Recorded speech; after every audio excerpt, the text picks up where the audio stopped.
Embrace the darkness. Grayson Hawke. Copyright Pickle Publishing, 2025. Chapter 1, Arachnophobia, Fear of Spiders. The house was old. It groaned beneath the weight of time, its wood splitting, bending, as if trying to remember the stories it had long since forgotten. Miriam had inherited it from her grandmother, a woman whose presence still lingered, like the faint smell of lavender and dust in the air. The house had always been a sanctuary, a place where the rest of the world faded, where the mundane could be forgotten. Or it had been a sanctuary, until tonight. Miriam sat in the same worn armchair by the window, where she had spent so many nights before.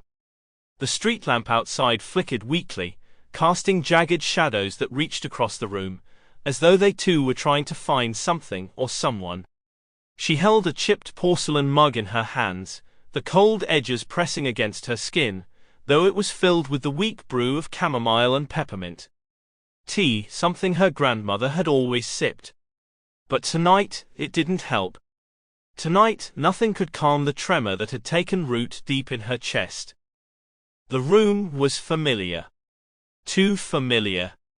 The photographs of long-dead relatives on the walls, the oak bookshelf sagging under the weight of forgotten novels, the patchwork rug her grandmother had once mended stitch by stitch in her quiet way.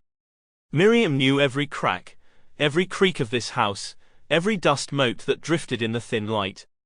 Or so she thought. Tonight, though, something felt off. The shadows seemed thicker than usual, the air denser, like it was holding its breath, waiting. She didn't know how to explain it, but it felt like something had shifted in the house, like the very bones of it were changing, bending beneath the weight of something unseen. Something that shouldn't be there. Her eyes wandered across the room, settling on the old clock ticking away on the mantel.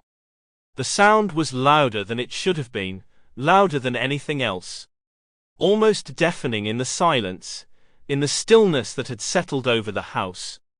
Her eyes flicked back to the corner of the room, where the darkness pooled like ink. It felt heavier now, as though it were watching her. Miriam's pulse quickened, but she couldn't bring herself to move, to look away. The sensation wasn't new. She'd felt it before. A cold, creeping sense that there was something, someone else in the room with her. But tonight the feeling lingered, wrapped around her like a blanket of dread. It wouldn't let go. Then came the shift in the air. A ripple. Sample complete. Ready to continue?